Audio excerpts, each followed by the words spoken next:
இந்த கிருபையான காலவெளியிலே கர்த்தராகிய இயேசுவின் நாமத்திலே உங்களை வாழ்த்தி வரவேற்கிறோம். நல்லா இருக்கீங்களா? உங்களுக்காக தொடர்ந்து நாங்கள் ஜெபிக்கிறோம். இந்த காலையிலே தேவ மகிமைக்காக என்னோடு கூட மத்தேயு எழுதின சுவிசேஷம் 15ஆம் அதிகாரம்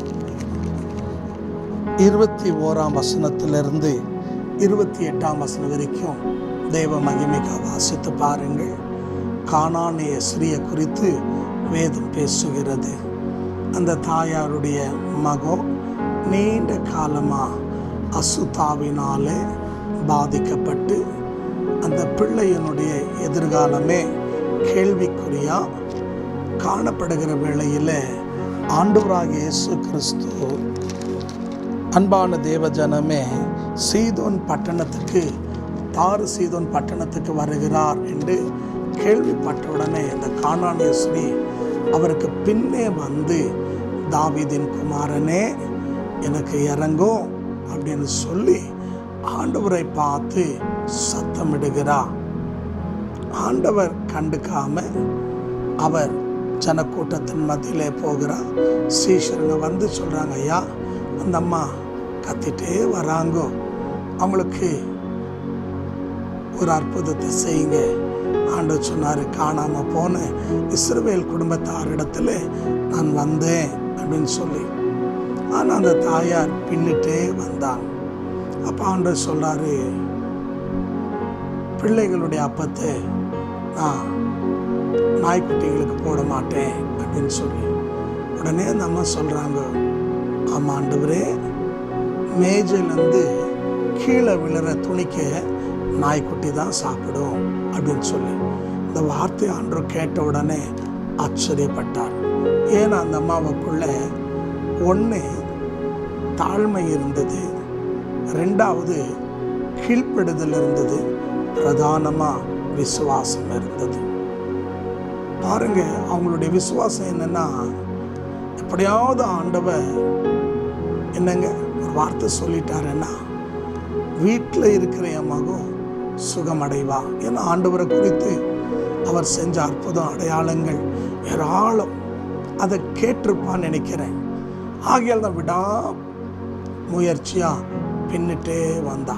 இந்த வார்த்தை கேட்குற அன்பு சகோதரனே சகோதரியே, நம்ம கூட சில நேரங்களில் நம்ம எதிர்பார்க்கிறது உடனே சம்பவிக்காமல் போனால், நம்ம ஜெபித்த ஜெபம் உடனே கேட்கப்படலைன்னா, நமக்கு உடனே ஒரு அற்புதம் நடக்கலைன்னா, நம்மளோட தேவைங்க சந்திக்கப்படலைன்னா, கர்த்தர் நமக்கு அற்புதங்களை அதிசயங்களை ஆச்சரியமான காரியங்களை செய்யலைன்னா உடனே நம்ம சோர்ந்து போய் என்ன ஆகிடுறோங்க, பின்மாற்றம் அடைந்து விடுறோம். ஆனால் இந்த தாயார் பாருங்கள், விடாமுயற்சி. நீங்களும் நானும் விடாமுயற்சியாக ஆண்டவர் என்ன பண்ணணுங்க, கெட்டியாக உறுதியாக பற்றி கொள்ளணும். சில வருஷங்களுக்கு முன்னாலே ஒரு தாயார் வந்தாங்க. எங்கள் ஆலயத்தில் காலையில் 5 மணிலேருந்து 6 மணி ஒவ்வொரு நாளும் ஜெபம் இருக்கும். அந்த அம்மா முதலியார் குடும்பத்தை சார்ந்தவர்கள். அவங்களுடைய மருமக ஒரு பிராமண குடும்பத்தை சார்ந்தவங்க. அவங்க மகன் தேவனை நம்பாத ஒரு நாஸ்திகன். இந்த குடும்பத்தில் 3 வித்தியாசமான ஆட்கள். ஆனால் இந்த தாயார் முதலியாராக இருந்தாலும் அவங்க ருத்ரன் சபைக்கு போகிறவங்க, கர்த்தரை நம்பினவங்க. அந்த அம்மாவுக்கு யாரோ சொல்லியிருக்காங்க இங்கே ஜெபம் நடக்குதுன்னு. அவங்க ஒரு 4-5 நாள் தொடர்ந்து ஜெபத்துக்கு வந்தாங்க. அந்த உடனே சொன்னாங்க, ஐயா இது போல் என்னுடைய மருமக உடல்நிலை சரியில்லாமல் ஹாஸ்பிட்டலில் 26 நாளாக அட்மிட் ஆகிட்டு இருக்கிறாங்க. ஐசியூவில் கோமாவில் இருக்காங்க. நீங்கள் அவங்களுக்காக ஜெபம் பண்ணுங்க அப்படின்னு சொல்லி. அன்பான கணவன் மனைவியினுடைய சின்ன மனஸ்தாபத்தை நிமித்தமாக அந்த அம்மா மருந்து குடித்து தற்கொலை பண்ணிக்கணும்னு சொல்லி போயிருக்காங்க. ஆனால் அவங்க சாகணும்னு நினைக்கும் போது அவளுக்கு 2 பெண் பிள்ளைங்க. ஒன்று 10ஆம் வகுப்பு படிக்குது, ஒன்று 7ஆம் வகுப்பு படிக்குது. இந்த பிள்ளைங்களை பார்த்த உடனே சாகணுன்ற எண்ணத்தை மாற்றிக்கின்னு இவங்க குடித்த அந்த மருந்தெல்லாம் வெளியே துப்ப முயற்சித்திருக்காங்க. அது ரத்தத்தில் கலந்து போயிட்டுருக்கு. கணவனை மாமியாரை போய் எழுப்புனாங்க, ஹாஸ்பிட்டலில் கொண்டு போனாங்க. டாக்டருங்க சொல்லிட்டாங்க, ரத்தத்தில் கலந்துருக்கு, எங்களால் ஒன்றும் செய்ய முடியாது. உடனே ஜெயின் ஹாஸ்பிட்டலில் கொண்டு போனாங்க. அங்கே அட்மிட் பண்ணிட்டாங்க. ஐசியூவில் 26 நாள் இருக்காங்க. அப்போது இங்கே ஜெபம் பண்ணுறதை கேள்விப்பட்டு இந்த அம்மா வந்தாங்க. ஒவ்வொரு நாள் ஐயா வாங்க அப்படின்வாங்க, ஜெபம் பண்ணுங்கன்னுவாங்க. நானும் சொல்லுவேன் ஜெபம் பண்ணுறோமா நீங்கள் போங்க. அப்போது ஒரு நாள் விடாப்புடியாக நீங்கள் வந்தே வரணும் அப்படின்னாங்க.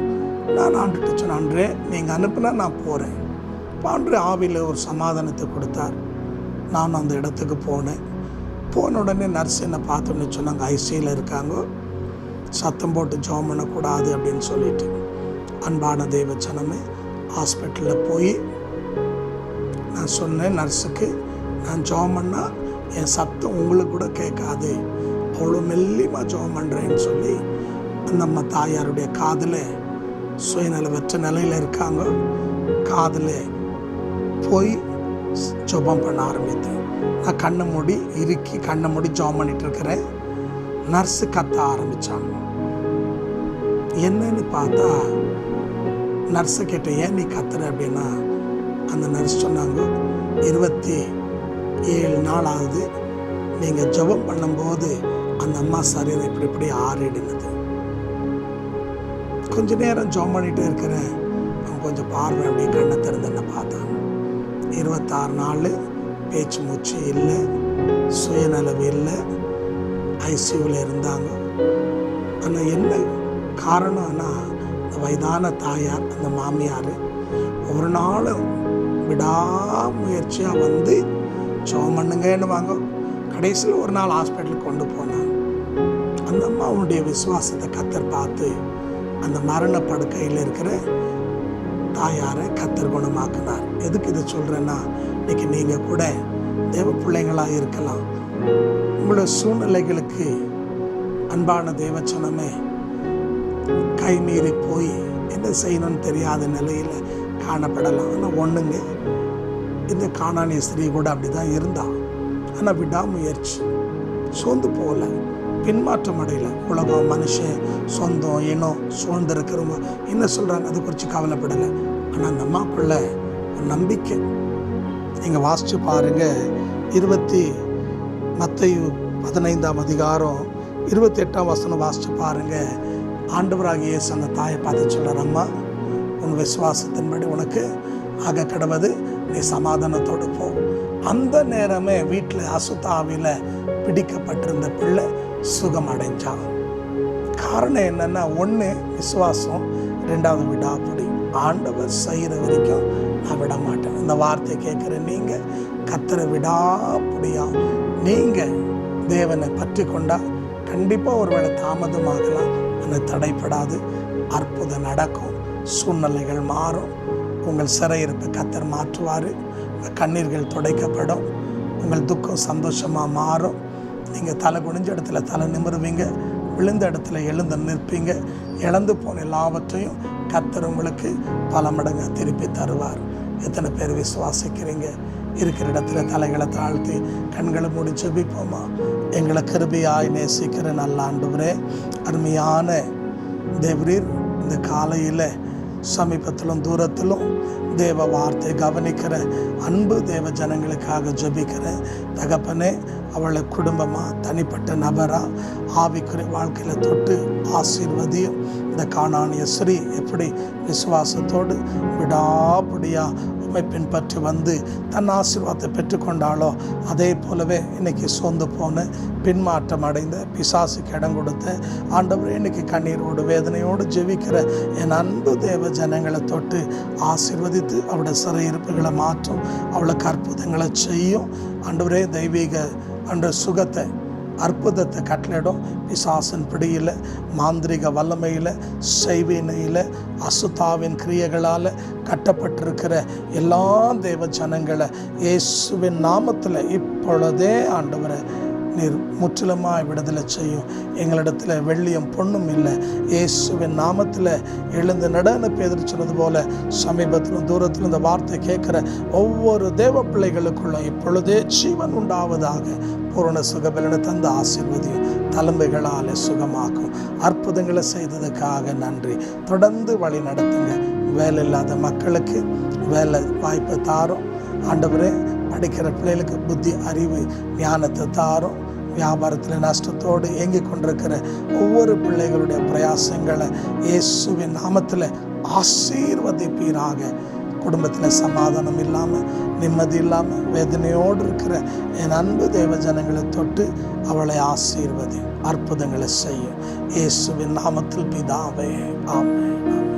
தேவன் உங்களை ஆசீர்வதிப்பாராக. இந்த நாளில் அன்பான தேவ ஜனமே, இந்த செய்தியை கேட்டு நீங்கள் உங்களுக்கு ஜெப குறிப்பு இருந்தால் நீங்கள் SMS வழியாவோ, வாட்ஸ்அப் வழியாவோ, இல்லாவிட்டில் எங்களுடைய தொலைபேசியின் வழியாக எங்களோட தொடர்பு கொள்ளலாம். உங்களுக்காக நாங்கள் தொடர்ந்து ஜெபிக்கிறோம். தேவன் பெரிய காரியங்களை செய்வார். இன்றைக்கு தான் முதல் தடவையாக நான் கர்த்தருடைய வார்த்தையை கேட்குறேயா, எனக்கு இன்னும் தேவன் அறியணும் அப்படின்னு சொல்லி ஒருவேளை நீங்கள் விரும்பினா, அன்பான தேவ ஜனமே, எங்களுடைய யூடியூப் சேனலை சப்ஸ்கிரைப் பண்ணுங்கள். ஒவ்வொரு நாளும் செய்தி உங்களுக்கு அனுப்பப்படும். நீங்கள் ஆவிக்குரிய வாழ்க்கையில் வளரலாம். அது மட்டுமல்ல, எந்த ஆலயத்துக்குமே போகாமல் நீங்கள் இருப்பீர்களானால், தேவன் அறியணும்னு விரும்பினால், எங்களுடைய ஆராதனையின் ஒழுங்கு கிரமம் நீங்கள் Crown of Life India ORG என்று நீங்கள் போனீங்கன்னா எங்களுடைய வெப்சைட்டில் எங்களுக்கு ஞாயிற்றுக்கிழமை 7 ஆராதனை இருக்குது. புதன்கிழமை வேத பாடம், வெள்ளிக்கிழமை உபவாச ஜபம், சனிக்கிழமை முழங்கால் ஜபம், இப்படி பல கூட்டங்கள் திங்கட்கிழமை தொடங்கி ஞாயிற்றுக்கிழமை வரைக்கும் பல எல்லைகளில் ஊழியங்கள் நடக்கிறது. நீங்கள் வரலாம், பங்கு பெறலாம், கர்த்தருடைய ஆசீர்வாதத்தை பெற்றுக்கொள்ளலாம். தேவன் உங்களை ஆசீர்வதிப்பார். ஆமென்.